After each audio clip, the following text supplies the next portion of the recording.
ہزاروں سال پہلے کی بات ہے۔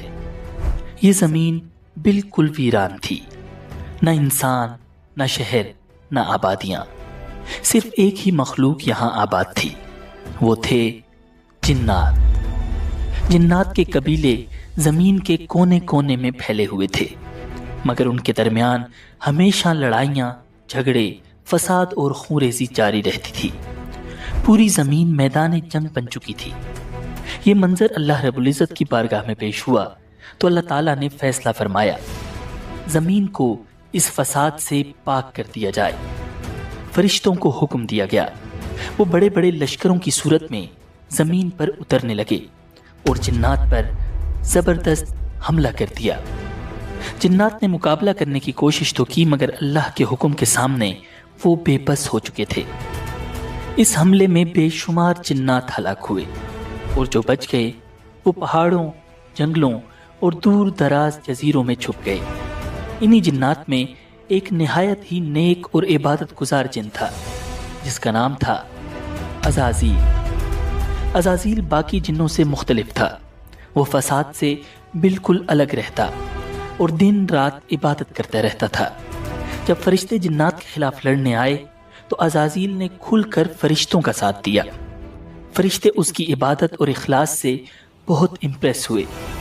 جب جنگ ختم ہوئی تو وہ اسے اپنے ساتھ آسمانوں پر لے گئے۔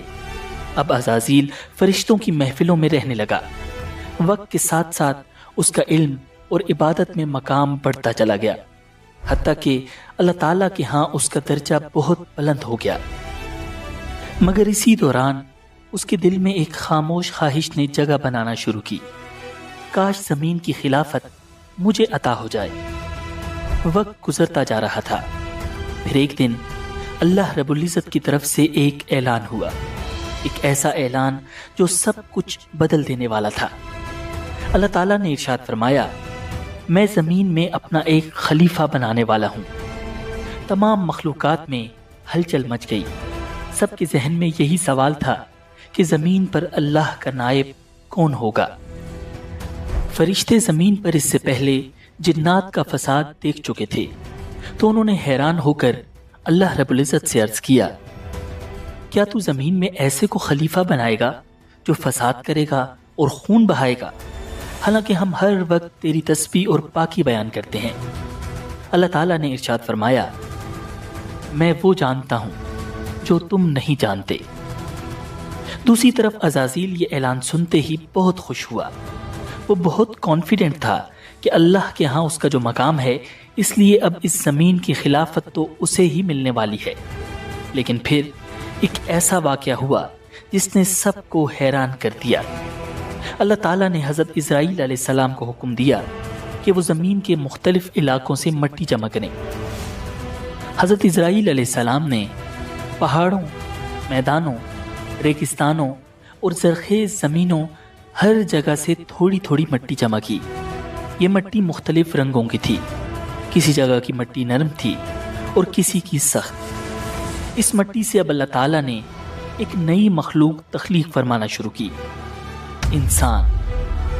جب پہلے انسان کی تخلیق مکمل ہوئی تو اس کا نام رکھا گیا آدم۔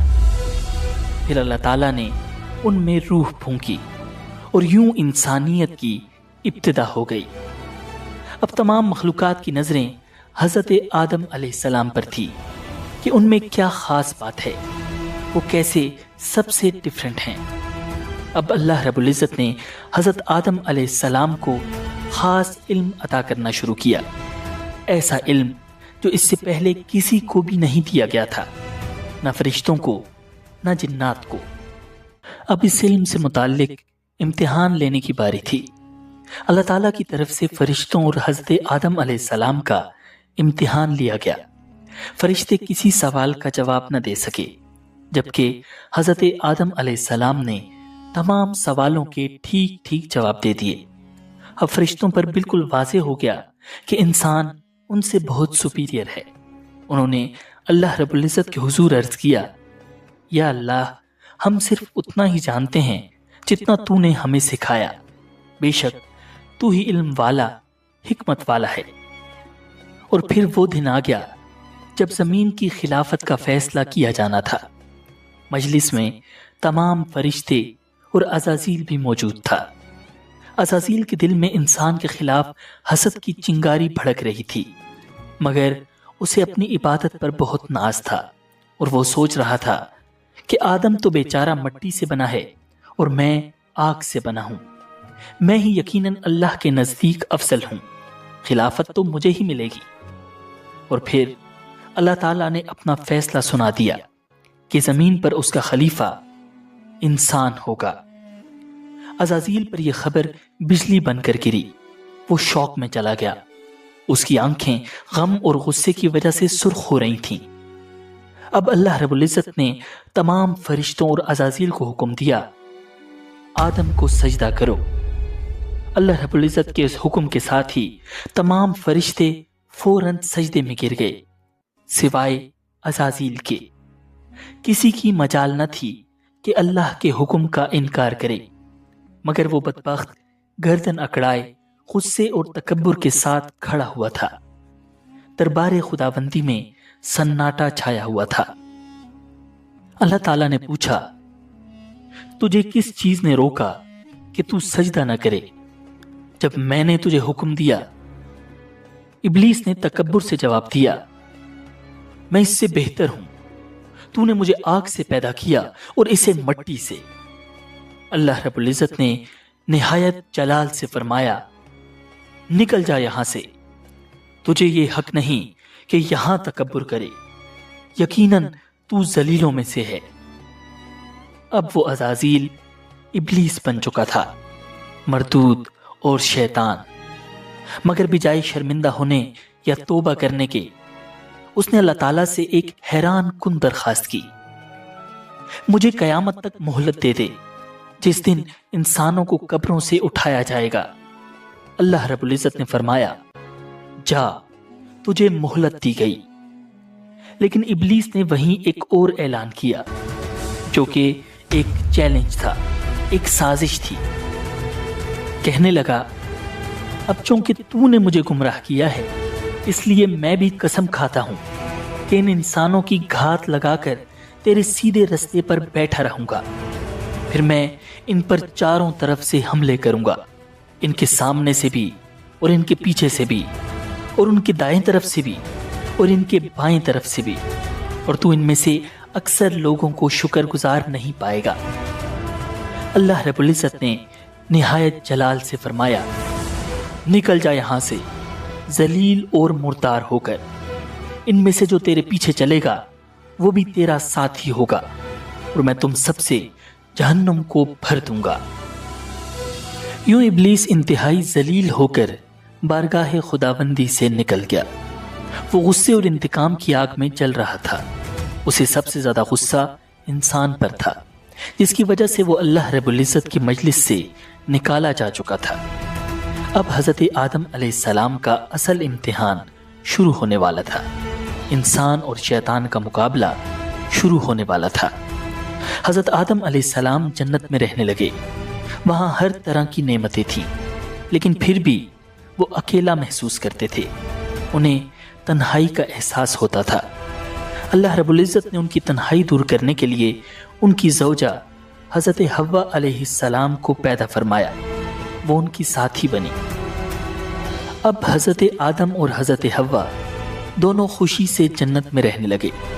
اللہ رب العزت نے فرمایا، اے آدم، تم اور تمہاری بیوی جنت میں رہو، جہاں سے چاہو کھاؤ پیو، خوشی سے رہو، مگر ایک درخت کے قریب مت جانا، ورنہ تم ظالموں میں سے ہو جاؤ گے۔ جنت میں ہر طرف نعمتیں تھیں، آرام تھا، سکون تھا۔ صرف ایک درخت تھا جس کے قریب جانے سے اللہ رب العزت نے منع فرمایا تھا، مگر شیطان جو پہلے ہی جنت سے نکالا جا چکا تھا، حضرت آدم علیہ السلام سے حسد اور بغض میں جل رہا تھا۔ وہ چاہتا تھا کہ آدم اور حوا بھی اللہ تعالیٰ کی نافرمانی کریں تاکہ وہ بھی اس کی طرح جنت سے نکالے جائیں۔ اسی لیے وہ چپ کے آیا اور حضرت آدم اور حوا کے دلوں میں وسوسے ڈالنے شروع کر دیے۔ وہ ان سے کہنے لگا، تمہیں جنت کے ہر درخت سے کھانے کی اجازت ہے، لیکن کیا تم نے کبھی سوچا ہے کہ اس ایک درخت سے کیوں روکا گیا؟ آخر کیا وجہ ہے؟ پھر اس نے جھوٹ بول کر کہا، تمہیں روکا اس لیے گیا ہے کہ اگر تم نے اس درخت کا پھل کھا لیا تو تمہیں ہمیشہ کی زندگی مل جائے گی، تم فرشتے بن جاؤ گے، تمہیں کبھی موت نہیں آئے گی۔ یہ درخت تو شجر خلد ہے، یعنی ہمیشہ کی زندگی دینے والا درخت۔ ابلیس نے بڑی نرمی، چالاکی اور جھوٹی قسموں کے ساتھ یہ ظاہر کیا کہ وہ ان کا خیر خواہ ہے۔ وہ بار بار کہتا رہا، میں تم دونوں کا بھلا چاہتا ہوں، میری بات مانو، اس درخت کا پھل کھا لو، دیکھنا تمہیں کیا مقام حاصل ہوتا ہے۔ حضرت آدم اور حوا نے کبھی جھوٹ سنا ہی نہیں تھا اور نہ کبھی کسی کو اللہ کی جھوٹی قسم کھاتے دیکھا تھا، تو بالآخر وہ دھوکہ کھا گئے اور اس درخت کا پھل کھا لیا۔ بس یہی وہ لمحہ تھا جس نے سب کچھ بدل دیا۔ اللہ تعالیٰ کا حکم ٹوٹ چکا تھا۔ جیسے ہی انہوں نے پھل کھایا، فوراً جنت کا نورانی لباس ان کے جسموں پر سے غائب ہو گیا اور وہ گھبرا کر جنت کے پتوں سے خود کو چھپانے لگے۔ ان پر ایک دم شرمندگی چھا گئی۔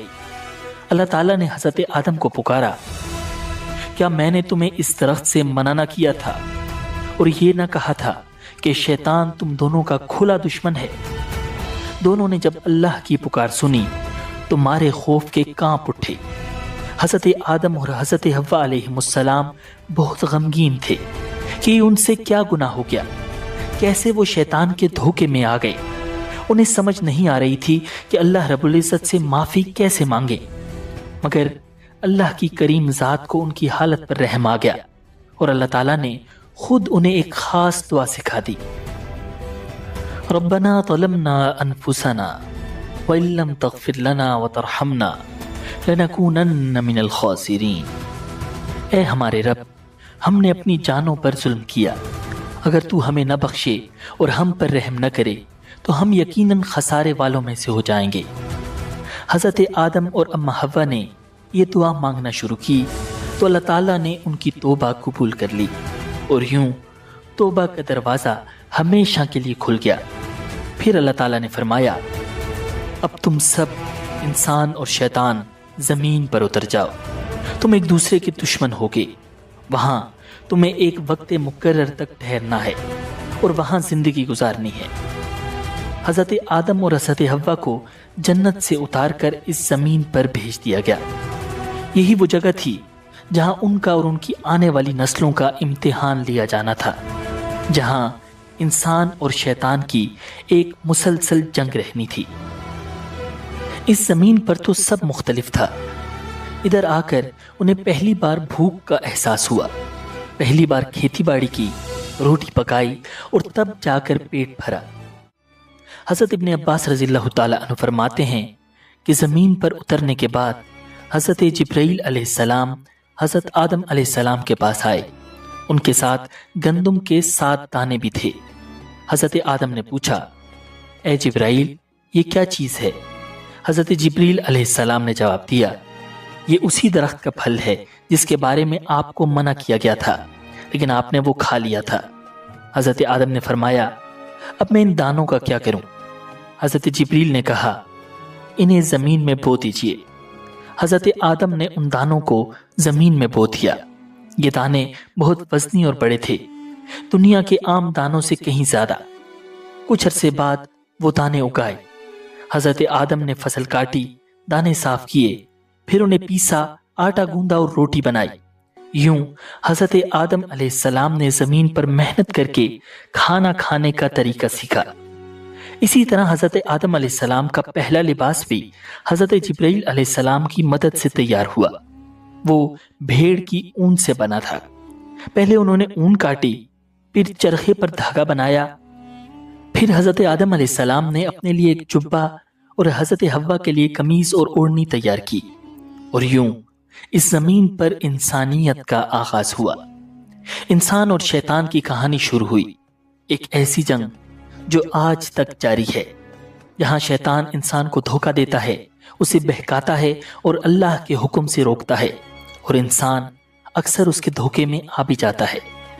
لیکن یاد رکھیں، کامیاب وہی ہے جو گناہ کے فوراً بعد اپنے باپ حضرت آدم علیہ السلام کی طرح ندامت کے ساتھ اللہ سے توبہ اور استغفار کرے، کیونکہ بے شک اللہ رب العزت کی ذات نہایت مہربان اور بخشنے والی ہے۔ اگر آپ کو یہ ویڈیو پسند آئی ہو تو اسے لائک کیجئے، اپنے خیالات کامنٹس میں بتائیں اور اسے اپنے دوستوں کے ساتھ ضرور شیئر کیجئے تاکہ سب تک یہ پیغام پہنچ سکے۔ ایسے ہی ایمان افروز واقعات کے لیے ہمارے چینل اسلامک ورلڈ ویو کو سبسکرائب کیجئے اور بیل آئیکن کو دبائیں تاکہ نئی ویڈیوز کی اطلاع آپ کو فوراً مل سکے۔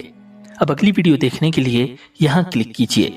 حضرت ابراہیم علیہ السلام اور شیطان کے پجاری نمرود کے درمیان ہونے والا عظیم مقابلہ۔ مجھے دیجئے اجازت، اللہ نگہبان۔